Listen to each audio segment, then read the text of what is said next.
Seguimos con otros temas. El Consejo Nacional de Televisión asignó los tiempos para los partidos, durante los comandos políticos y parlamentarios independientes que participen en la franja de televisión de cara al plebiscito de abril en sus campañas de las opciones apruebo o rechazo. La UDI será el partido con más tiempo para promover sus preferencias y para abordar este tema nos acompaña Mario Herrera, analista político de la Universidad de Talca. ¿Cómo está, Mario? Bienvenido. Hola, muchas gracias a ustedes por la invitación. Mario, primero que todo, para que la gente vaya entendiendo, esta asignación de tiempos no es al azar, no es que a dedo yo a ti te asigno más tiempo porque sí. Esto tiene una explicación que es de acuerdo a los votos que cada partido, cada comando también obtuvo el año 2017 en esas elecciones. Claro, de los 15 minutos que están para la franja, que se va a hacer en 2 periodos durante el mismo día, de esos 15 minutos se repartieron de manera igualitaria entre las opciones de apruebo y rechazo. Luego, cada uno de los partidos tenía que inscribir un comando y en función de su votación se le asignó una cantidad de cuadros, que se traduce en tiempo, para poder emitir su franja. Por eso aparece la UDI como el partido que tiene más minutos en circunstancias de que no es el partido que tiene más votos. Es porque los partidos también en la interna tuvieron que tomar ciertas decisiones. Por ejemplo, RN en el caso de Chile Vamos debería haber sido el partido con mayor cantidad de tiempo porque es el partido con mayor cantidad de votos, pero el presidente del partido tuvo que dividir su tiempo entre las opciones del apruebo y rechazo en una proporción de 69-31, si no me equivoco. Entonces eso se hace en función de los votos, pero dando igual cantidad de tiempo tanto al apruebo como al rechazo. ¿Era posible que se distribuyeran los tiempos de manera igualitaria tanto para los partidos políticos, los comandos, los independientes? ¿Eso era viable? Cualquier otra alternativa posible necesariamente involucraba tener que dejarle más tiempo a una opción sobre otra por cuanto había más comandos de un lado que del otro. En el caso del apruebo tenemos 7 comandos, o 7 organizadores de campaña distintos, mientras que dentro del rechazo solamente existen 4. Si nosotros le diéramos la misma cantidad de tiempo a cada uno de esos comandos, quedaría más tiempo para el apruebo que más tiempo para el rechazo. O sea, cualquier otra alternativa distinta, salvo la opción de un comando único del apruebo y un comando único del rechazo, iba a dejar con más tiempo alguna de las dos opciones. ¿Qué pasa con los independientes que recién de muy poco tiempo, en algunos 17 cuadros, menos de un segundo, para poder manifestar su opción? Es complejo para ellos. Sí, en términos políticos se entiende en función de que el mismo sistema electoral anterior dificultaba la posibilidad de que esos independientes ganaran. De hecho, muchos de ellos son independientes que se salieron de sus partidos posterior a haber resultado electos, como el caso de Pepe Out, por ejemplo, que salieron y por ende son independientes ahora, pero en su momento no eran independientes. Y por otro lado, el desafío grande para ellos va a ser qué capacidad tengan de poder decir o de poder poner alguna imagen o algún contenido dentro de esa poca cantidad de segundos que tienen. Claro, también recién conversábamos que, por ejemplo, dentro de la opción apruebo, como son tantas ideas distintas que tienen los comandos, para ellos es más difícil también manifestarlo en pantalla. En cambio, para la opción rechazo, que tal vez basta una imagen y decir todo lo que ellos quieren manifestar. ¿Hay alguna desventaja entre uno y otro? Claro, eso tanto para el apruebo como para el rechazo supone un problema a la hora de que den mensajes o que puedan dar mensajes que sean contradictorios entre sí. Y te lo pongo con un ejemplo. En el caso del rechazo, tú tienes a la UDI y a esa parte de RN que están tratando de decir un mensaje como no lo hagamos a través de una nueva constitución, sino que hagámoslo a través de reformas. Luego tienes otra parte que es el Partido Republicano que está diciendo que sin paz social es imposible hacer una nueva constitución y que Chile no necesita una nueva constitución. Entonces tienes dos opciones que se contradicen entre sí, que forman parte del mismo rechazo, porque no puedes decir por un lado de que en este contexto no se pueden hacer nuevas constituciones ni reformas y por otro lado decir que puedes hacer reformas pero no una nueva constitución. En el caso del apruebo eso va a ser mucho más crítico porque tienes 7 comandos distintos que van desde más hacia el centro, desde la ADC, hacia más hacia la izquierda y además tienes que convencer en función de contenido, a diferencia del rechazo que tiene que convencer en torno al proceso constituyente. ¿Qué debería haber pasado, Mario, para que ellos pudieran utilizar de manera el tiempo de manera mejor, más adecuada, poder aprovechar cada minuto, cada segundo con la opción que ellos están promoviendo?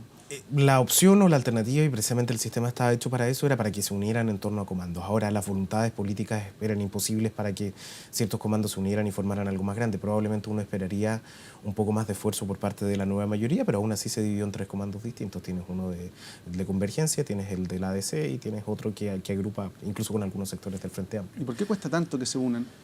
Yo creo que ese es uno de los desafíos de cara a la convención y de cara a las elecciones del próximo año. Si es que no están unidos con este sistema electoral, la división lo que provoca es la ganancia para la derecha. Entre más pactos haya, más se dividen los votos entre ellos y por ende no suman, y si no suman no obtienen más escaños. ¿Por qué es tan importante esta propaganda televisiva para la opción apruebo o rechazo para los partidos políticos y de cara a lo que viene a futuro? Sí, lo que dice la teoría es que las campañas, las franjas, al igual que, por ejemplo, los debates, sirven para que la gente confirme el voto. O sea, no cambian la preferencia. No es que alguien que esté en el apruebo vaya a ver la franja y se vaya a ir al rechazo. Sino que lo que hacen es que confirman lo que la persona piensa de antes, pero en el fondo sirven como una forma de incentivar a votar. Y eso es lo que va a ser clave para los dos comandos, por parte del apruebo, porque van a tener que decirle a sus propios electores que tienen que salir a votar y que esta elección no está ganada a pesar de que las encuestas digan que sí. O sea, y además ellos tienen el desafío de que es un público que muy difícilmente va a votar. Al apruebo le va mejor entre la gente más joven, de estratos socioeconómicos más bajos, que son precisamente los que menos votan. Y el desafío, por otro lado, para el rechazo es entusiasmar a la gente y decir, oye, tenemos alguna chance por lo menos de sacar un mínimo de votación que nos permita validar una opción. Claro, porque también se habla mucho, le pregunto, esto es importante, esta franja televisiva, esta propaganda televisiva, porque muchos dicen ya no se ve televisión. Por eso, ¿a quién está enfocada? ¿A dónde tienen que enfocar también los esfuerzos de estos comandos políticos para convencer? Porque dicen que los jóvenes ven las redes sociales. También muchos de los partidos, comandos, independientes van a enfocar sus esfuerzos también en ese punto, en las redes sociales. Otros en la franja televisiva, pero ¿a quiénes va enfocada precisamente esta franja, esta propaganda política? Claro, lo que uno esperaría por parte de los comandos es que tengan una estrategia segmentada. Es decir, para los sectores más jóvenes, como tú bien lo decías, a través de redes sociales, y para los sectores de más edad a través de precisamente la televisión. Y esa es una de las gracias de la franja que permite llegar a ese tipo de público y que además es el público que vota, entonces el público que precisamente le interesa a los partidos políticos. Nosotros hicimos un estudio sobre en la Universidad de Talca hicimos un estudio sobre las elecciones del plebiscito del 88 y lo que mostraba era que en realidad la gente ya tenía decidida su preferencia incluso antes del plebiscito. Lo que hizo la campaña, esa franja del sí y la franja del no, fueron confirmar la opción de que en realidad se podía salir a la calle y se podía ese día ir a votar. Algo parecido debería ser lo que nosotros esperemos en esta campaña de plebiscito. Sí, mira, también hay algunas críticas de parte de ex candidatos presidenciales. Por ejemplo, Alfredo Sfer se quejó y criticó los tiempos asignados, dijo que esto es como una dictadura comunicacional, a raíz de los tiempos que se asignaron a los comandos, que algunos independientes tienen menos de un segundo. ¿Qué te parece a ti eso? Sí, desgraciadamente hay que encontrar una forma de distribuir los tiempos y si es que esa forma tiene que responder a algún criterio que no puede ser equitativo dentro de todos los comandos que se presenten. Tiene que ser en función de la fuerza electoral. Ahora, eso naturalmente que favorece a los partidos políticos, pero uno de los dilemas que nos enfrentamos, sobre todo después del estallido social, es entender que los partidos políticos pueden estar desprestigiados, la gente puede desconfiar de ellos, pero los partidos políticos son necesarios para la democracia. Y de alguna forma este tipo de instituciones que favorecen a los partidos políticos desincentivan los caudillos locales, que en muchos casos son muy peligrosos. A tu juicio, ¿quién se ha beneficiado con esta propaganda para el plebiscito de abril? ¿Quién es el partido comando que se ha más beneficiado? Sí, la fragmentación siempre favorece en este caso a la derecha, por lo tanto ellos son los que tienen la opción de poder tener un mensaje que sea común. Vamos a tener un mensaje mucho más hacia el extremo en el caso del Partido Republicano y un mensaje mucho más moderado por parte de la UDI, pero dentro de todo va a ser la opción del rechazo en función del proceso constituyente más que del contenido y eso los beneficia mucho. Es muy fácil vender un discurso de miedo. RN va a disponer de su tiempo, tú le decías, 69% al rechazo y el 31% al apruebo. ¿Qué te parece a ti eso, que asignen ese tiempo, que hayan dividido también, que exista también una división dentro del mismo partido para este plebiscito? Sí, es natural que lo dejen al presidente del partido y ahí esa distribución se hizo en función de los diputados que estaban a favor del apruebo y los diputados que estaban a favor del rechazo, que en este caso era mayoritariamente en función del rechazo. Esa distribución de alguna forma logra entender cómo un partido como RN es capaz de dialogar con caudillos locales. Siempre teóricamente se dice que hay partidos como la UDI o partidos como el Partido Comunista son mucho más disciplinados, pero partidos como RN que son de caudillos, que son de ciertos núcleos, RN en ese sentido tiene un comportamiento muy parecido al PPD, que ese tipo de partidos suelen dividirse o suelen tener ciertas divisiones internas que son históricas también. ¿Era esperable esto ahí? Lo que uno esperaría en el caso de cualquier partido político es que tenga solamente una visión, porque también le está hablando a sus electores, le está hablando al elector de RN, que en este momento no sabe si se va por la opción del apruebo o por la opción del rechazo, porque su propio partido está dividido. Ya, y esto, por ejemplo, en el Partido Comunista no ocurre, el Partido Socialista tampoco, son más categóricos también en su opción. No dan opción a que algunos destinen tiempo al rechazo.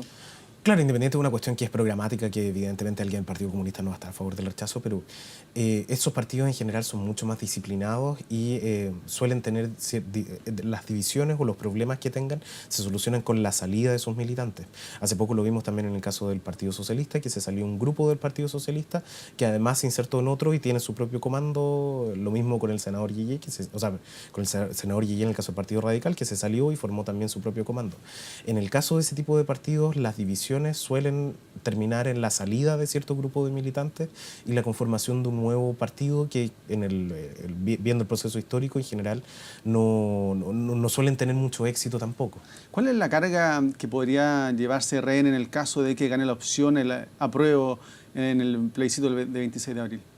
Sí, la posición de RN va a ser extraña, porque en el fondo cualquiera de las dos opciones tiene razones para celebrar, si gana el apruebo o si gana el rechazo. Pero la posición de RN tendría que ser mucho más neutral en ese sentido y más de cara hacia lo que viene con la elección de los convencionistas. La elección de los convencionistas probablemente también le genere cierto nivel de división interna, porque tanto los que estaban a favor del apruebo como los que estaban a favor del rechazo van a tratar de meter sus listas. Recordemos que esta campaña, esta propaganda política comienza el 27 de marzo y se extiende hasta el 23 de abril. Es menos de un mes. ¿Es un tiempo suficiente para que la gente también sepa lo que está haciendo cada partido, cada comando, cada independiente? Es un tiempo suficiente en razón a que tienen un mes completo para poder hacerlo, pero va a ser insuficiente. Sí, va a ser una franja de 15 minutos que se va a ver muy parcelada, porque no vamos a alcanzar a ver grandes mensajes, grandes ideas, no vamos a alcanzar a entender por qué necesitamos o por qué no necesitamos una nueva constitución. En ese sentido, lo peor que podrían hacer los partidos políticos es mostrar sus divisiones internas y sus divisiones como coalición, porque eso no favorece ninguna de las dos opciones. En el caso del apruebo, si se ponen a discutir con la derecha dentro de la franja, en el fondo lo que están haciendo es desincentivar a sus propios votantes a ir ese día a la elección. Claro, también dentro de las críticas que se ha hecho durante los últimos días de parte de algunas autoridades políticas es que se busca posicionar más a los partidos políticos que a los líderes ciudadanos y a sus organizaciones con esta propaganda política, con estos tiempos que se han asignado, algunos tan escasos para ciertos líderes ciudadanos. Bueno, ahí te enfrentas a uno de los problemas de este acuerdo, que es que los partidos tienen que destinar una proporción del tiempo a las organizaciones sociales. ¿Y qué pasa en el caso de los partidos que tienen muy poco tiempo? Van a tener que fraccionar ese menos de un segundo que tienen en función de su propio partido o de su propio comando y además de el tiempo que le tienen que dar a las organizaciones sociales.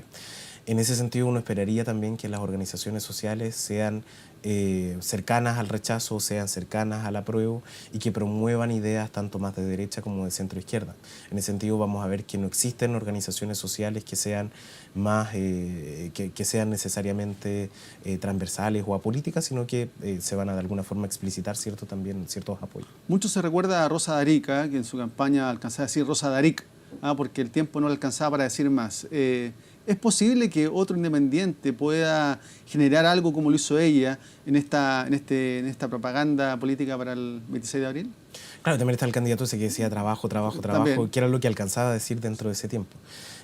Probablemente en el caso de los que tienen menos tiempo, el senador Yeye, los que tienen, traten de lanzar un discurso como ese porque no van a alcanzar a hacer otra cosa distinta. Eso, si tú miras la historia de las franjas que han durado muy poco tiempo, en realidad no, la exposición mediática le sirvió para hacerse un nombre conocido y que los recordemos cada vez que hablamos de una franja electoral, pero no necesariamente se tradujo en un apoyo electoral hacia esos candidatos. ¿A qué deben apelar ellos en estos momentos? ¿A la creatividad, a darle fuerza al mensaje unitario de parte de un sector político en nuestro país? ¿A qué? Para el caso del apruebo, lo clave es la unidad. Lo clave es la unidad y demostrar por qué es necesaria una nueva constitución. ¿Sí? Cuáles son los beneficios que tienen y cómo eso se traduce en que una persona tenga mejor calidad de vida. Porque alguien se debería levantar ese día de la elección e ir a votar, porque eso se traduce en tener una mejor condición hacia el futuro. En el caso del rechazo, lo que uno esperaría es más una crítica hacia si realmente necesitamos en este momento o no una nueva constitución, y además si es que la constitución se está dando en un contexto en el que se puede realizar una nueva constitución. O sea, en el fondo ahí el mensaje, si quieres verlo así, debería ser más de miedo por parte del rechazo y debería ser más de optimismo por parte de la prueba. Esa sería como la estrategia ideal. Esta semana, el día 20 de febrero, el Consejo Nacional de Televisión va a sortear también el orden de los comandos, cómo van a ir apareciendo. Eso también va a ser importante teniendo en cuenta lo que puede venir ya el próximo 26 de abril. Te lo pregunto porque tal vez las primeras personas que vean esta propaganda aguanten los primeros 3, 4 minutos, después decidan cambiar. ¿Por eso es importante el orden en el que aparezcan o no? Sí, es importante en función de que las primeras y las últimas siempre son las que tienen mayor rating y son las que tienen mayor visibilidad. Ahora lo que muestra históricamente también los datos es que las franjas electorales tienden a tener una buena sintonía, sobre todo en los primeros días de franja y hacia los últimos días de franja, pero en las que están entre medio, en realidad el orden empieza a importar un poco menos en relación a eso. Otra cosa va a ser la distribución de los tiempos hacia estos comandos más pequeños. Si es que ellos, por ejemplo, quedan hacia el final, probablemente van a tener mucha menos cobertura y van a tener mucha menos sintonía por parte de la gente. ¿Debió sortearse el orden o debió también asignarse de acuerdo a los votos que recibieron en la última elección, en el 2017? No, yo ahí pienso que el mejor mecanismo es el sorteo, porque de alguna forma queda a criterio de la aleatoriedad y no queda a criterio de los partidos políticos o de la unión entre ellos. Si es que hubiésemos tenido un comando del apruebo y uno del rechazo, probablemente hubiese sido más fácil. Ok, Mario Herrera, analista político de la Universidad de Talca, muchas gracias por estar conversando sobre este tema acá en la Mañana Informativa. Muchas gracias a ustedes. Que estén muy bien.